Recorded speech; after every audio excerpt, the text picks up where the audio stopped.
Esta es la historia de dos científicos. Un ruso y un americano que trabajaban a ambos lados del telón de acero. Ambos cruzaron los límites de la ciencia médica en su búsqueda del conocimiento. Fueron empujados por la misma ambición: trasplantar cabezas humanas de un cuerpo a otro.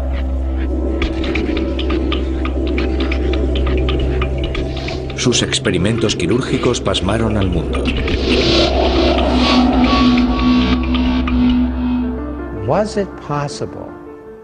¿Era posible mantener con vida a un ser humano en su forma cerebral después de que todo su cuerpo hubiese sido sacrificado? Entonces, como ahora, sabía que se podía hacer. Sus creencias golpean la esencia misma de nuestro ser.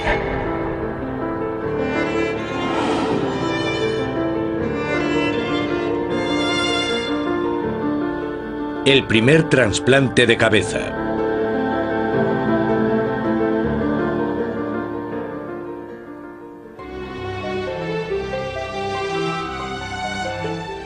En 1950, América era un país que rebosaba optimismo.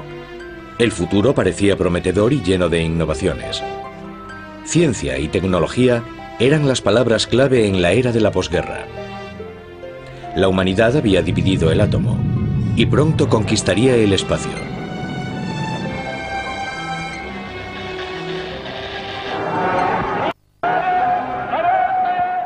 En la Unión Soviética, Stalin puso a la ciencia al servicio del Estado. La Guerra Fría alcanzaba su cúspide y también él perseguía los adelantos tecnológicos. Empezó a sentir interés por la medicina. Era otra manera de situar a su nación por delante de Occidente. A las afueras de Moscú, Stalin estableció laboratorios médicos secretos para explorar y desarrollar conceptos nuevos. Lejos de las miradas curiosas, a los científicos se les animaba a experimentar con total libertad y buscar los secretos para prolongar la vida. Muchas de estas pruebas se realizaban con animales. Extirpaban los órganos de sus cadáveres y los mantenían vivos con máquinas. Isolated organs can be brought to life, even though they've been removed from the animal's corpse some time after death. Here's a dog's heart. Los perros eran sacrificados y luego devueltos a la vida. 10 minutes have elapsed since the animal died. The blood removed from the animal is pumped back into its vessels by the autoinjector. The respiration is gradually restored.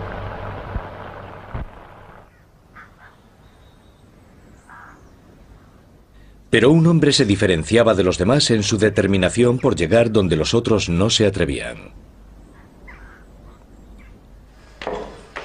Vladimir Demikov era un héroe soviético, un veterano de los hospitales del Ejército Rojo durante la Segunda Guerra Mundial.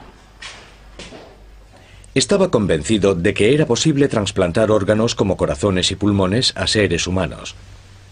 Incluso durante el furor científico de los 50 parecía un paso desmedido, pero Demikov demostró que se podía hacer. Experimentó con perros y consiguió trasplantar el corazón y los pulmones del tórax de un animal a otro.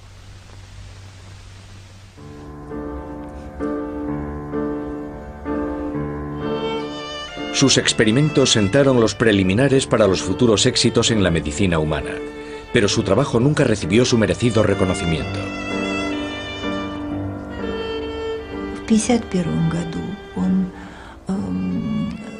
En 1951, fue la primera persona que sustituyó el corazón vivo de un perro por el corazón de otro animal. Así demostró que un animal podía vivir con un corazón trasplantado. Demostró que estas intervenciones funcionaban. Demikov estaba haciendo planes para realizar trasplantes de corazones humanos incluso 16 años antes de que el primero se consiguiera llevar a cabo. También hemos desarrollado planes para los trasplantes humanos. Cuando hayamos estudiado el corazón, podremos introducirlo en la cavidad torácica y finalmente sustituir el corazón original.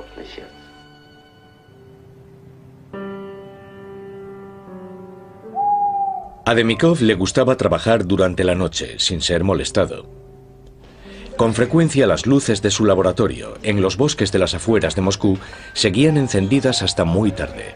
Una noche de febrero de 1954, Demikov realizó un experimento que dejó helado al mundo.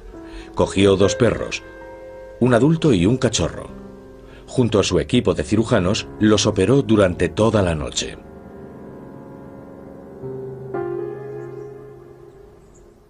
A la mañana siguiente, Demikov desveló lo que había logrado. Una criatura sacada de la ciencia ficción.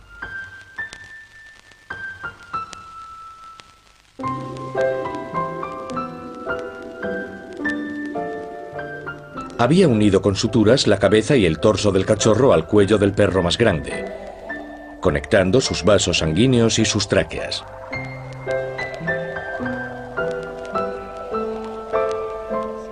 La propaganda soviética proclamó sus logros. El perro fue exhibido ante un mundo atónito. En América llamó la atención de un joven y ambicioso científico, Robert White. Su trabajo había sacudido al mundo, porque estaba exhibiendo animales que consistían en el cuerpo de un cachorrito cosido al cuello de un gran perro mastín. Los cachorros podían beber leche y las cabezas sobrevivían algunos días.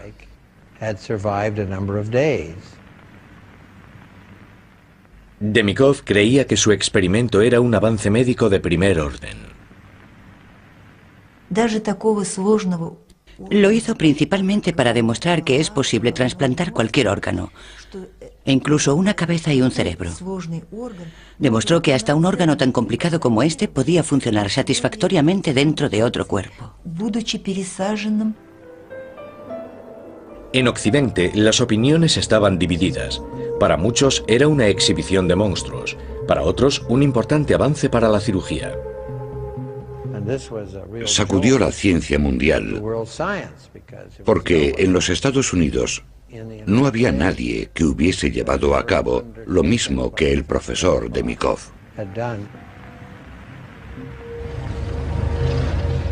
Sumida en la paranoia de la Guerra Fría, América era incapaz de ignorar la idea de los perros con 2 cabezas rusos. Los Estados Unidos no tardarían en poner en marcha su propio programa de trasplantes de cabezas.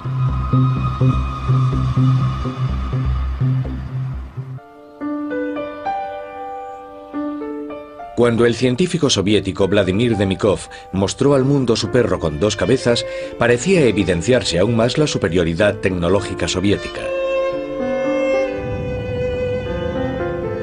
La carrera armamentística estaba en su punto máximo, y los rusos no tardarían en enviar un hombre al espacio.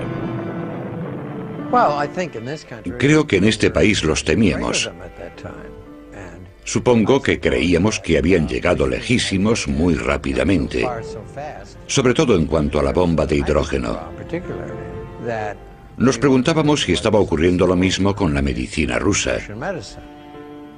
Siempre teníamos la sensación de que los rusos eran muy listos y todo eso. Y creíamos que, seguramente, en alguna parte, al otro lado de los Urales tendrían centros de investigación donde habrían curado el cáncer y donde habrían descubierto sistemas para sustituir la sangre con soluciones artificiales o algo parecido. Siempre existió bastante envidia malsana. Robert White nació en Minnesota en 1926. Al igual que Demikov, también White era veterano de la Segunda Guerra Mundial. Sirvió en el Pacífico tratando a los aviadores heridos, y sus experiencias allí cambiaron su vida. Pudo ver los peores efectos de la guerra. A la gente que los demás no solemos ver. A los parapléjicos y los tetrapléjicos. No solo 1 o 2 personas, sino salas llenas de ellas. Creo que su juventud le dio la iniciativa para intentar hallar la manera de ayudar para que esta gente pudiese llevar una vida productiva.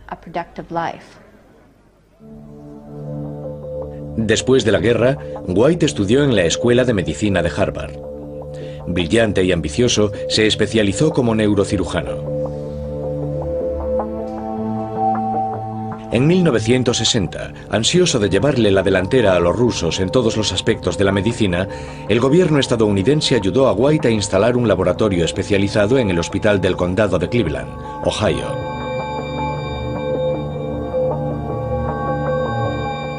Aquí se puso manos a la obra a crear un centro de investigación del cerebro puntero en el mundo.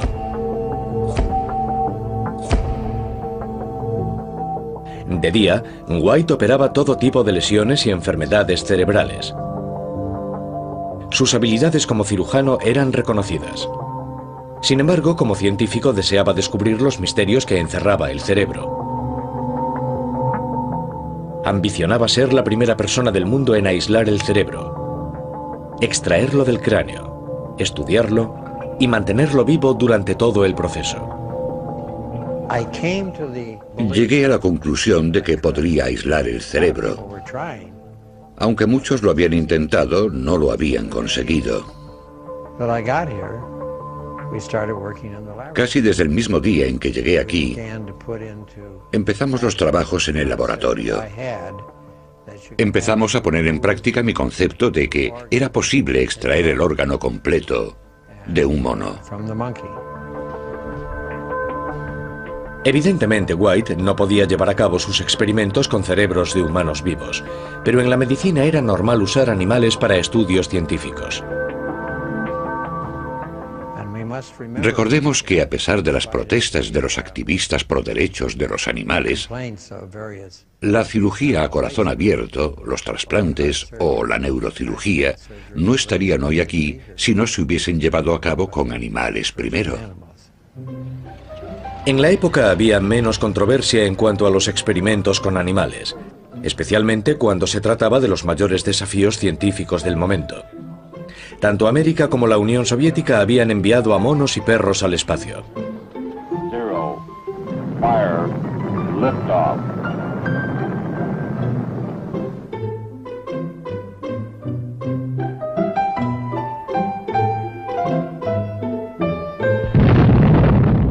A la hora de probar tecnologías nuevas, los humanos podían servir también como conejillos de indias.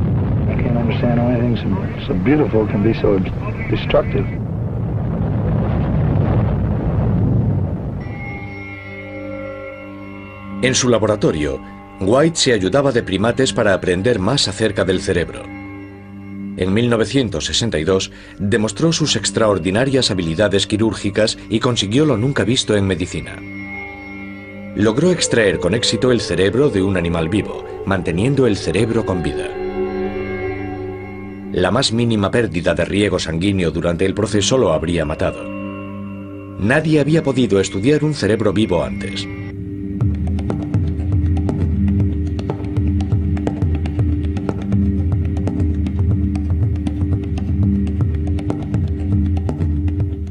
Al año siguiente, White fue más allá. Extrajo el cerebro de un mono y lo mantuvo vivo artificialmente durante varias horas.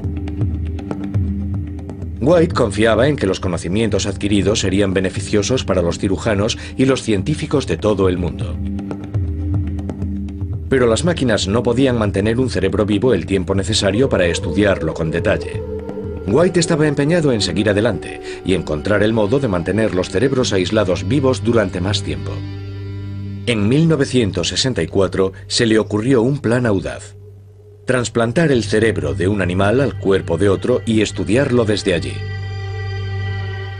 Extrajo el cerebro del cráneo de un perro y lo trasplantó vivo al cuerpo de otro perro. El cerebro del segundo perro se dejó intacto.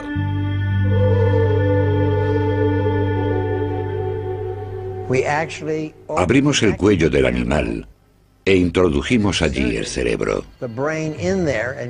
Unimos los vasos sanguíneos del cerebro a los vasos sanguíneos del cuello del animal. Cerramos el cuello y por allí salían todos los tubos y cables.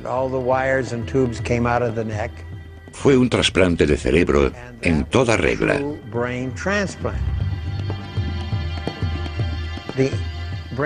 Hicimos un seguimiento del cerebro que pusimos en el cuello. Tenía cables y tubos de modo que pudimos medir la actividad eléctrica, el riego sanguíneo, pudimos controlar por primera vez su metabolismo, y así lo hicimos durante muchas horas, incluso días. La operación de White fue un éxito, pero se enfrentaba a un nuevo desafío. La gente decía, ¡qué maravilla, genial, extraordinario! El encefalograma está muy bien, el metabolismo es normal, pero ¿sabe si el cerebro piensa? ¿Sabe si el cerebro está consciente? White no podía contestar a esas preguntas. Ya que el cerebro trasplantado no podía expresarse, él no podía demostrar si había retenido la capacidad de pensar. Parecía que White había llegado a un impasse.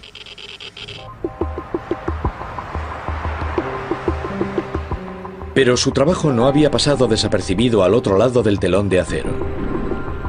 Los científicos soviéticos seguían muy interesados en estudiar el cerebro. Venían delegaciones rusas a Cleveland y pasaban un cierto tiempo en mis laboratorios. A consecuencia de esas visitas y de la amistad que entablé con ellos, aproveché la oportunidad para viajar a la Unión Soviética y visitar a estos hombres en sus laboratorios y en sus quirófanos. En todas las ocasiones me marché de allí guardando un enorme respeto por sus logros y su gran capacidad para la investigación y la medicina. White hizo su primer viaje en 1966, pero hizo más. Su amigo y colega Harold Hillman con frecuencia lo acompañaba. Durante la Guerra Fría, la ciencia y la medicina de la Unión Soviética eran un completo misterio para la gente de Occidente. Por tanto, había un sentimiento de que tenían una mina de descubrimientos importantes en este campo y que nos convenía estar enterados. Comprobamos que les daba bastante miedo contarnos lo que hacían, porque lo que hacían en el Instituto de Investigación era considerado secreto de Estado. Pasamos unas veladas muy agradables con ellos. Solían invitarnos a vodka y chicas bonitas, pero no nos contaban lo que estaban haciendo. Tanto el Dr. White como yo tomamos nota de ello. Tenían mucho interés en conocer a cierta persona, al hombre cuyos experimentos habían inspirado a White años atrás, Vladimir Demikov.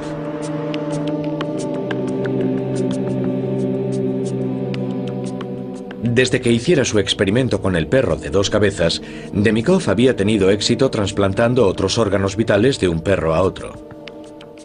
Incluso había desarrollado técnicas nuevas para la cirugía coronaria. Pero en 1966 había caído en desgracia ante las autoridades y sus colegas, quienes pensaban que su trabajo era extravagante.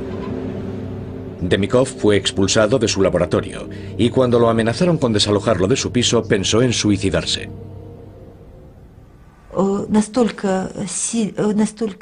Para él fue durísimo. Estaba desesperado, en casa y en el trabajo. No podía costearse una casa para su familia porque ganaba poco dinero. De hecho, mi madre ganaba más como ingeniera. Cuando White lo conoció, Demikov era una sombra de lo que fue. Los dos habían abierto un campo nuevo en el estudio de los trasplantes, pero White estaba horrorizado por el escaso reconocimiento que había recibido. Creo que el profesor Demikov ha sido apartado bruscamente y no se le ha concedido el crédito que se ha ganado en el terreno de los trasplantes. Era un hombre completamente desconocido en todos los aspectos. Los científicos americanos ni siquiera sabían cómo se llamaba. El profesor Demikov no contaba ni siquiera en el tema de los trasplantes. Para mí era incomprensible que no hubiesen continuado apoyando su trabajo. Demikov no podía cambiar su destino, pero la visita de White a la Unión Soviética le aportó valiosas ideas para sacar sus investigaciones a la luz. Quizá había dado con la solución para demostrar que un cerebro trasplantado pensaba.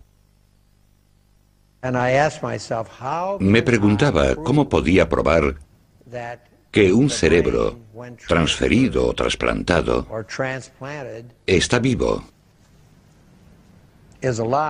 que piensa y es consciente. ¿Cómo podía hacerlo? White conocía experimentos soviéticos parecidos, en los que las cabezas de perro separadas de sus cuerpos mostraban signos de estar conscientes. The isolated head even reacts to light and to sound. Tal vez White podría aplicar los mismos conceptos a su trabajo. Mientras viajaba de vuelta a casa, sopesó sus opciones. Si trasplantaba toda la cabeza con el cerebro intacto dentro, se podría valorar si estaba consciente o no. Los americanos debían ser los primeros con esta cirugía y convertirla en un éxito científico que merecería el reconocimiento mundial. Me puse delante del tablero y diseñé una operación que consistía en coger dos monos, el mono A y el mono B. La cabeza del mono B sería separada y la cabeza del mono A sería transferida a su cuerpo.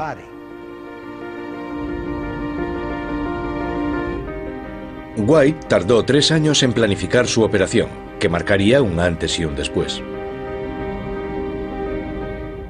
Era consciente de que algunos opinarían que su cirugía era una inmoralidad.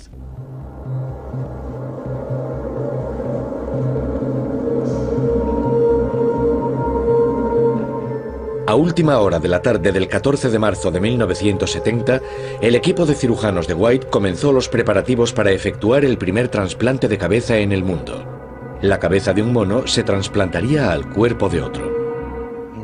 El neuroanestesista subió a otra planta, donde tras una revisión de los veterinarios y ayudado por los auxiliares, administró a los monos una inyección intravenosa para que estuviesen anestesiados cuando los bajasen.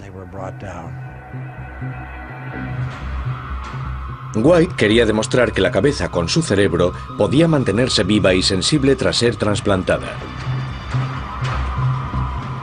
Si lo conseguía, lo consagraría en su carrera. Una de las enfermeras que estaba en la operación era Debbie Camp, de 19 años. Estaba muy nerviosa porque nunca antes había ayudado durante los experimentos en esa planta.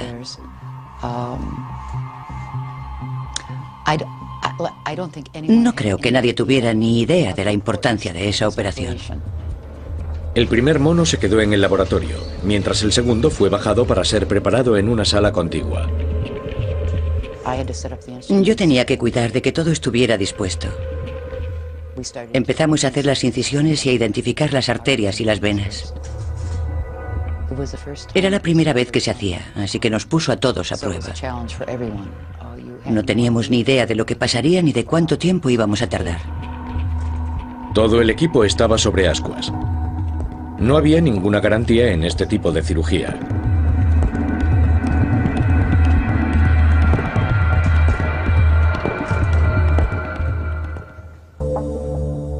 En 1970, Robert White intentó trasplantar la cabeza de un mono al cuerpo de otro. Esta película original de los archivos lo muestra mientras trabaja. Los dos monos fueron intervenidos en salas contiguas por el equipo de cirujanos de White. Ambas cabezas debían ser separadas de sus cuerpos para el trasplante.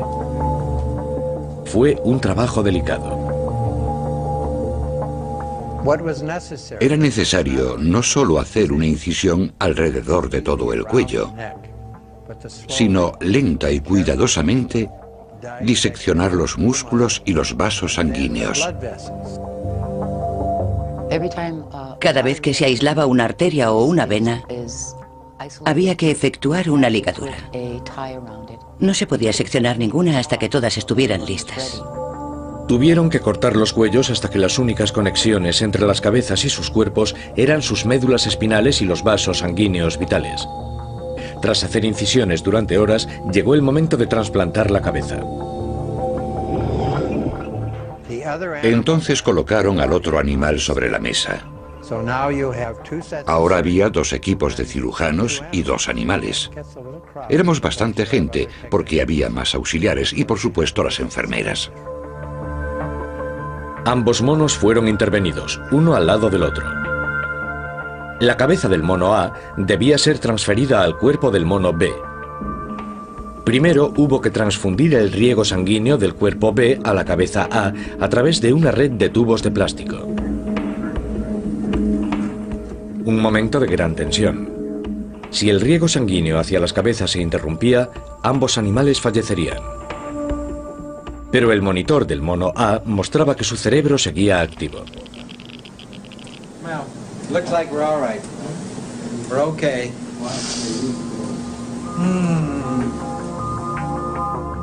Una vez estabilizado el riego sanguíneo, se desechó el cadáver A. Y luego se desechó la cabeza B. La última etapa crítica de la operación fue juntar la cabeza A con el cuerpo B y unir el riego sanguíneo arteria con arteria y vena con vena.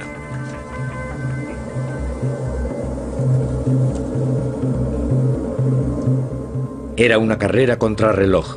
La cabeza del mono moriría si los vasos sanguíneos no eran unidos con la suficiente celeridad.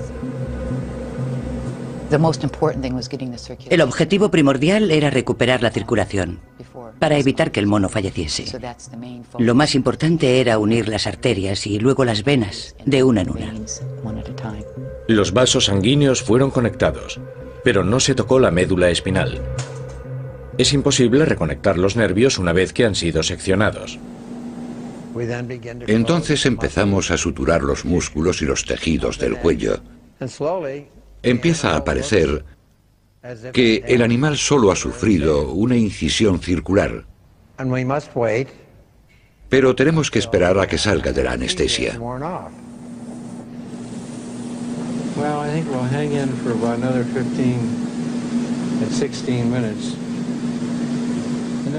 Esperaron nerviosos.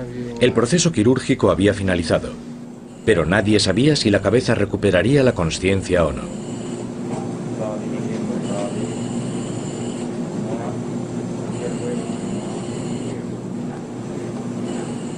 Esta película original muestra lo que sucedió a continuación.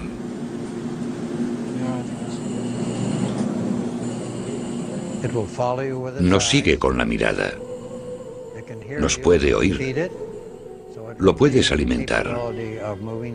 Los músculos faciales retienen su capacidad de movimiento. Pero claro está, no puede moverse porque la médula espinal está seccionada. Su aspecto, comportamiento y respuestas son como los de cualquier primate subhumano. Imagine cuánto entusiasmo, cuánta emoción. Estábamos bailando, gritábamos. Por primera vez en la historia de la ciencia médica, se había trasplantado un cerebro dentro de su propio cráneo y cabeza. Había recobrado la conciencia y su aspecto y su comportamiento eran como los de cualquier mono.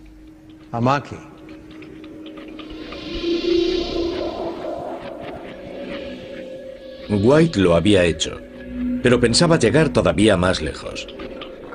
¿Sería capaz de hacer un trasplante de cabeza entre humanos? Se había hecho el primer trasplante de corazón humano 3 años antes. Y para White, eso era solo el principio. ¿No sería posible realizar una cirugía que salvase vidas humanas, que salvase sus cerebros? De la misma forma en que se puede reemplazar un corazón, un pulmón o un riñón para salvar la vida de un paciente y la de su cerebro, se le podría dar un cuerpo entero. Parecía una idea irracional.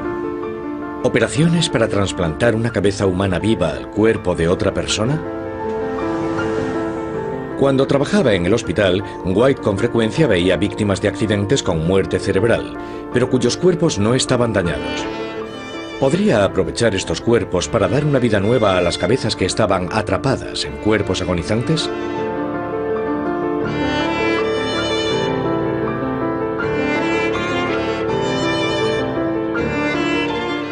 Pero hay una diferencia fundamental entre el trasplante de corazón y el trasplante de cabeza.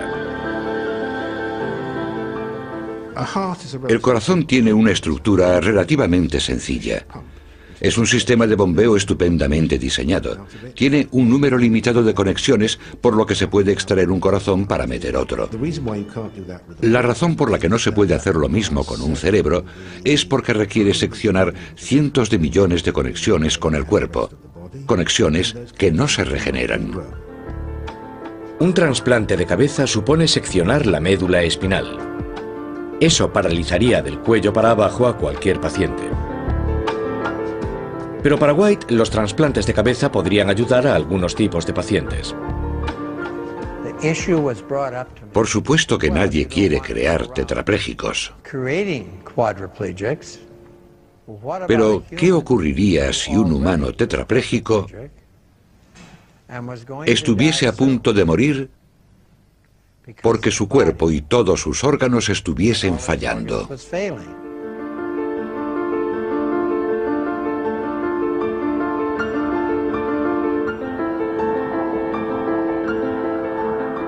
Pero había argumentos de peso en contra de la propuesta de White.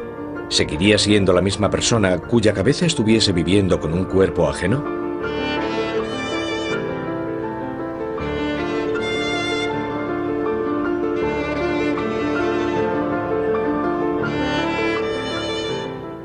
¿Quién eres? ¿Qué eres? ¿Dónde está tu alma o tu espíritu? ¿Se fue con el cadáver que está enterrado? Creo que no. No está con el cadáver. No está dentro de la piel de su cuello. Está en su cráneo. Seamos prácticos y pragmáticos. Está en la masa encefálica. Aquí es donde está la manifestación física del espíritu.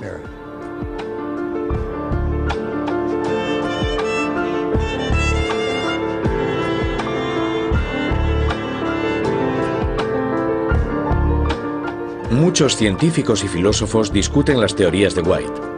Stephen Rose, eminente neurocientífico, opina que el cerebro humano y su cuerpo están ligados inextricablemente. El cerebro es un órgano del cuerpo. Tú eres la totalidad de tu cuerpo, no eres tu cerebro aislado.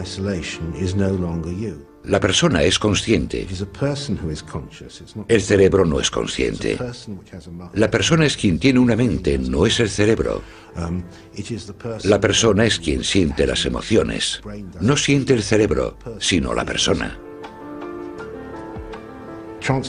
El trasplantar un cerebro X a un cuerpo Y no tiene ningún sentido, porque todo el desarrollo del cerebro X está ligado al cuerpo de un individuo determinado. Las células se han desarrollado de una manera determinada. Las conexiones se han establecido a su manera. Y no tengo claro que las células sean capaces de responder eficientemente en un nuevo entorno. Así pues, los trasplantes de cabezas entre humanos nunca funcionarían. Por lo menos según la ciencia ortodoxa.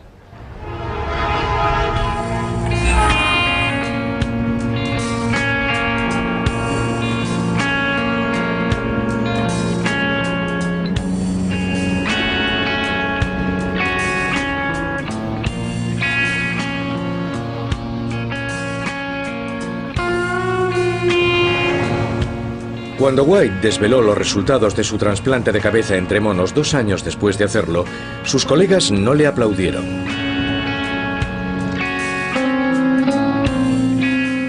Algunos murmuraron que estaba loco. La prensa amarilla se interesó por su trabajo más que la propia comunidad médica.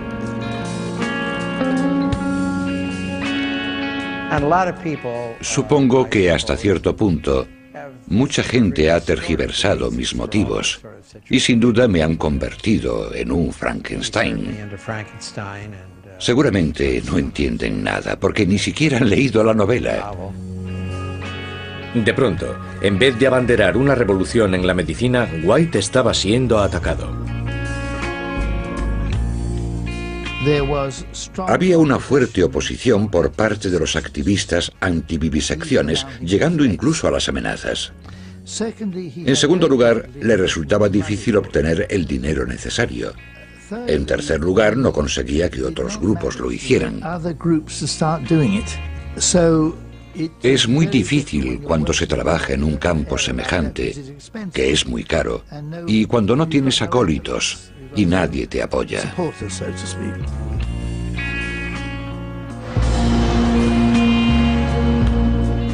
El mundo estaba cambiando y las circunstancias estaban en contra de White y su trabajo. La Guerra Fría se templó y la ética científica se volvió más exigente. Como Demikov, que le había inspirado, White pasó de pionero a paria. Condenado por los activistas pro derechos de los animales, durante un tiempo su familia y él necesitaron protección policial. Aunque White continuó ejerciendo como neurocirujano en un hospital, poco a poco fue abandonando sus sueños de trasplantar cabezas. Muchos lo consideraban una anécdota extraña en la historia científica. La historia de la ciencia, incluyendo la del cerebro, está plagada de lo que se podrían llamar experimentos o actividades heroicas, que acaban desastrosamente desencaminadas. Creo que los experimentos de Robert White, si se pueden llamar experimentos, son actividades repugnantes cuyo sitio está en el cubo de los desperdicios. No creo que ningún neurólogo, cirujano, psiquiatra o psicólogo lo tomarían en serio hoy en día.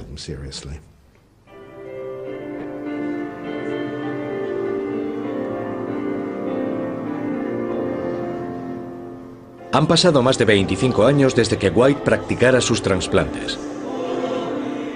Devoto católico, acude a la iglesia casi a diario.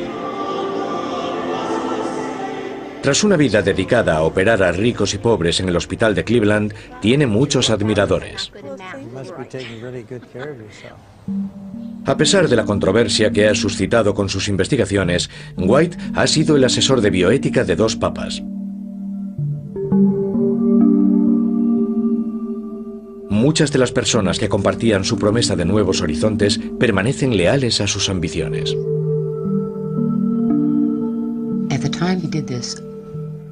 Cuando lo hizo, el mundo aún no estaba preparado. Creo que el momento está al llegar.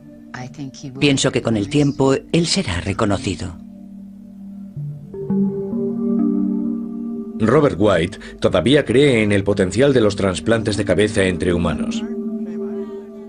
Después de más de un cuarto de siglo, parece que la ciencia está a punto de darle la razón.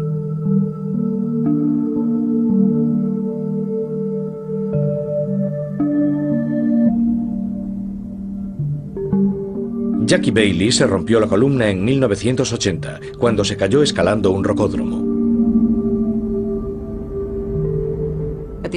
Tenía 17 años cuando me dijeron que probablemente me quedarían unos 25 años de vida después de lesionarme. Me parecía que tener 42 años no era ser muy mayor y me llevé un disgusto. Jackie es el tipo de persona cuya vida esperaba prolongar el Dr. Robert White cuando propuso trasplantar cabezas.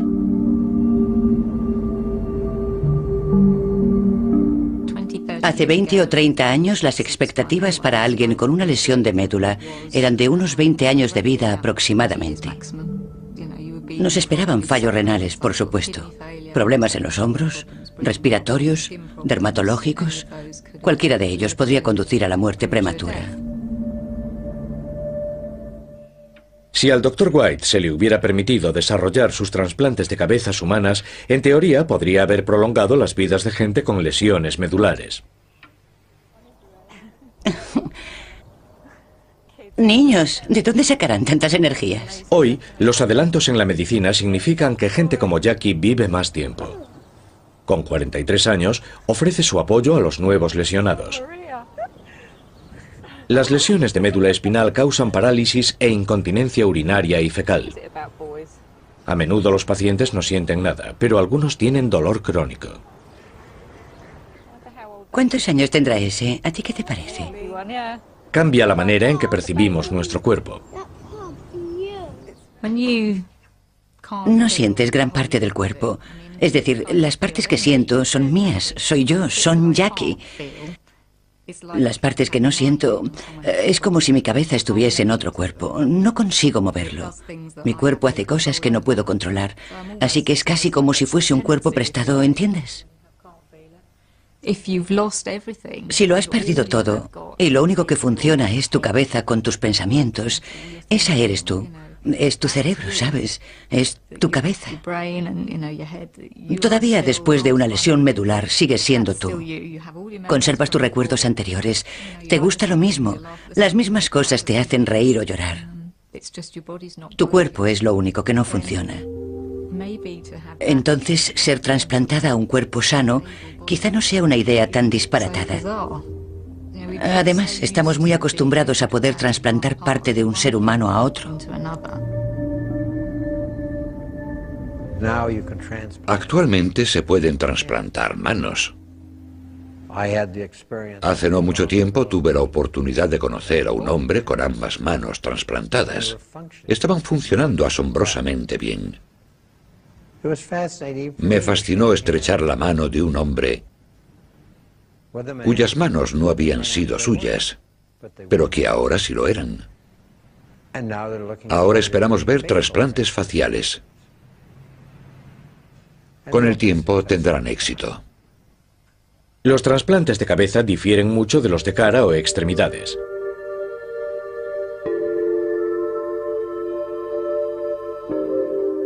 Pero tal vez algo esté cambiando, algo que hará que la idea sea menos radical. Ahora los científicos han descubierto una célula que puede regenerarse. La tenían debajo de la nariz. Forma parte del sistema nervioso que integra el sentido del olfato. Si se extraen estas células de la nariz y se inyectan en la parte dañada de la médula, hay esperanzas de que puedan reparar las conexiones nerviosas vitales.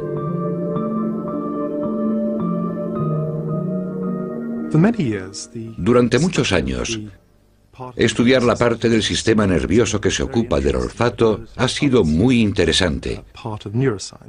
Pero hay relativamente pocos estudios de la neurociencia, el funcionamiento del sistema nervioso.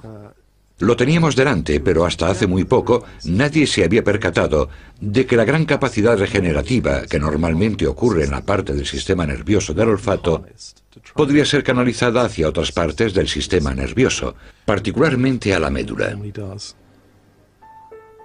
Las pruebas de laboratorio son alentadoras, pero los científicos que llevan a cabo las investigaciones son cautelosos en cuanto a la efectividad del tratamiento en personas con lesiones medulares. No está a la vuelta de la esquina. Llegará dentro de unos años, en cualquier momento. No será la solución a todos los males ni la curación.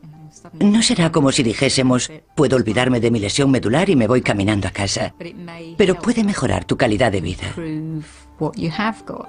Sin embargo, las posibilidades de arreglar todo lo que estaba dañado, la verdad no las veo todavía. Pero quién sabe. Lo cierto es que llevo 25 años en esta silla y siempre ha habido algo a punto de ocurrir, pero hasta el momento nada. Si algún día es posible reparar las médulas espinales, tal vez se podrían usar trasplantes de cabezas para salvar vidas. Quizás entonces los experimentos de White y de Mykov no se contemplen como una ciencia excéntrica, sino como una investigación pionera.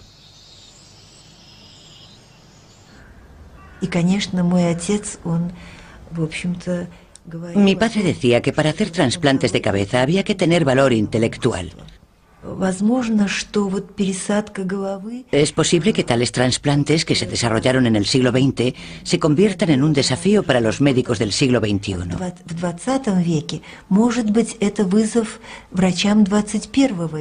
Me gustaría que mi padre formara parte de la historia médica y que fuera recordado. Y me gustaría que lo recordasen con respeto, porque durante su vida se enfrentó a muchas dificultades.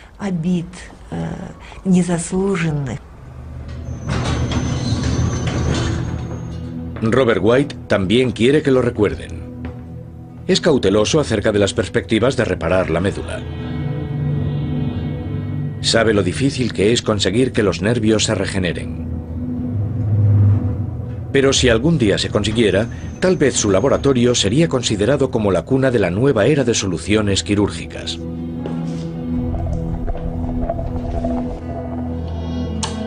White insiste en que el trabajo realizado en esta sala no fue en vano.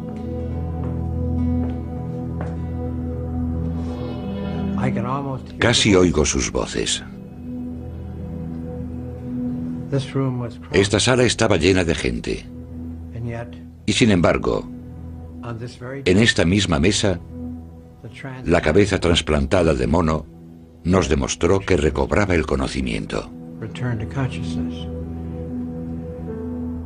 White cree firmemente que tendrá su lugar en la historia de la medicina. El tiempo dirá si está en lo cierto. Me gustaría que se preservase y que estuviera a disposición de los estudiantes y los profesionales. Quiero que puedan observar maravillados y que entiendan, como ya hicieron muchos, lo que aquí se hizo. Puede que algún día el trabajo del Dr. White se considere algo más que una extraña anécdota dentro de la historia de la medicina. Puede que llegue el día en que las cabezas de las personas puedan sobrevivir en otros cuerpos. Pero White no lo verá. Jamás conocerá el veredicto final del mundo sobre su visión de la vida.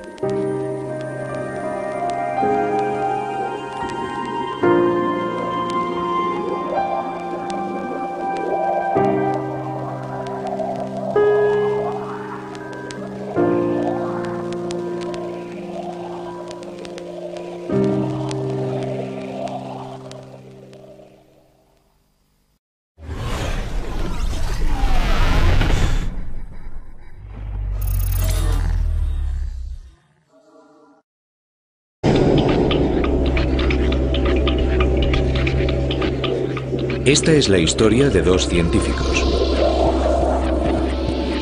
Un ruso y un americano que trabajaban a ambos lados del telón de acero.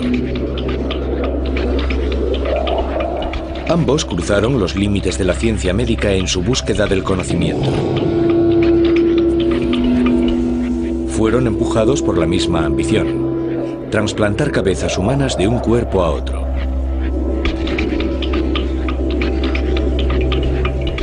Sus experimentos quirúrgicos pasmaron al mundo.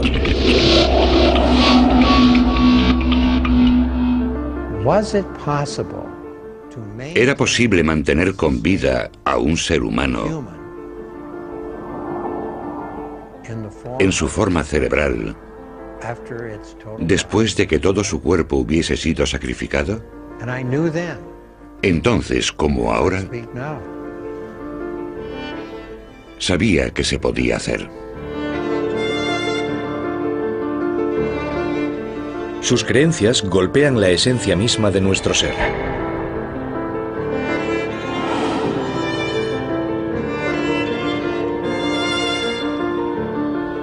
El primer trasplante de cabeza. Y luego devueltos a la vida. 10 minutes have elapsed since the animal died. The blood removed from the animal is pumped back into its vessels by the autoinjector. And respiration is gradually restored.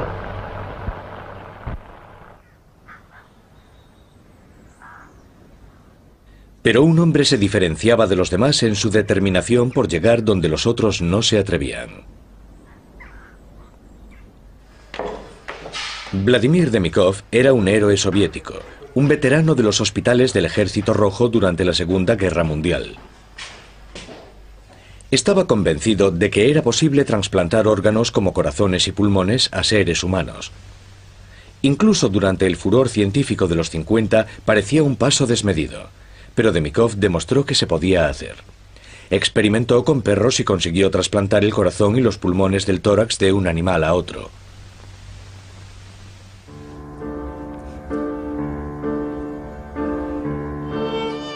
Sus experimentos sentaron los preliminares para los futuros éxitos en la medicina humana, pero su trabajo nunca recibió su merecido reconocimiento.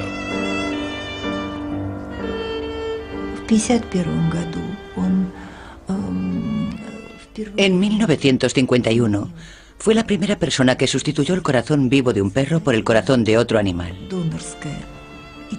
Así demostró que un animal podía vivir con un corazón trasplantado.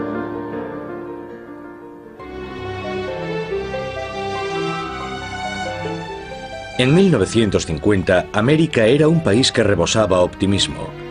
El futuro parecía prometedor y lleno de innovaciones. Ciencia y tecnología eran las palabras clave en la era de la posguerra. La humanidad había dividido el átomo y pronto conquistaría el espacio.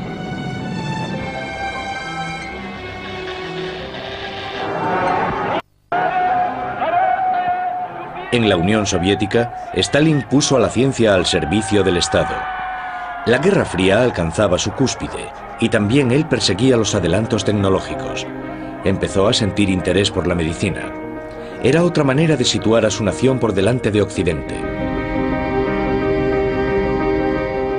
A las afueras de Moscú, Stalin estableció laboratorios médicos secretos para explorar y desarrollar conceptos nuevos. Lejos de las miradas curiosas, a los científicos se les animaba a experimentar con total libertad y buscar los secretos para prolongar la vida. Muchas de estas pruebas se realizaban con animales. Extirpaban los órganos de sus cadáveres y los mantenían vivos con máquinas.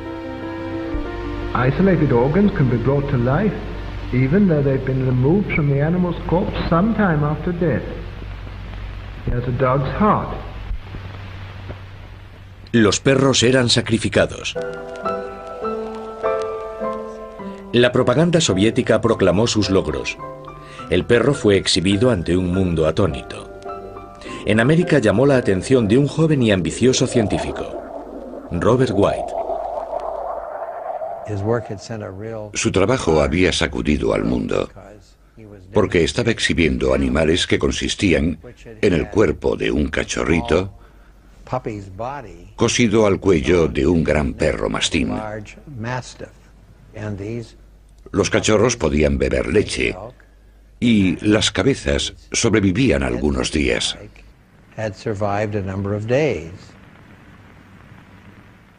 Demikov creía que su experimento era un avance médico de primer orden.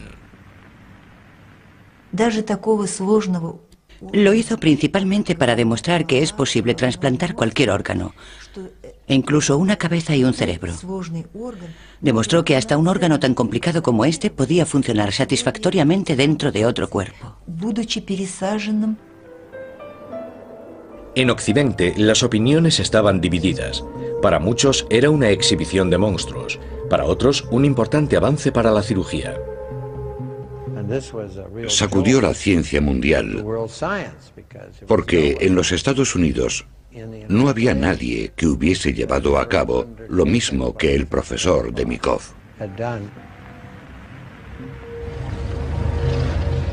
Sumida en la paranoia, demostró que estas intervenciones funcionaban.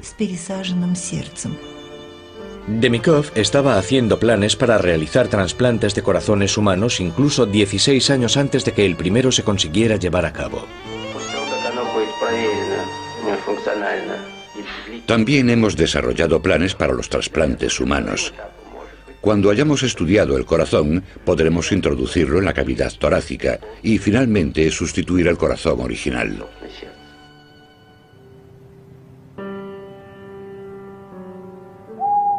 A Demikov le gustaba trabajar durante la noche, sin ser molestado. Con frecuencia las luces de su laboratorio, en los bosques de las afueras de Moscú, seguían encendidas hasta muy tarde. Una noche de febrero de 1954, Demikov realizó un experimento que dejó helado al mundo. Cogió 2 perros, un adulto y un cachorro. Junto a su equipo de cirujanos, los operó durante toda la noche.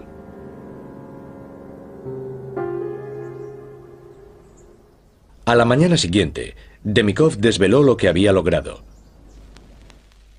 Una criatura sacada de la ciencia ficción.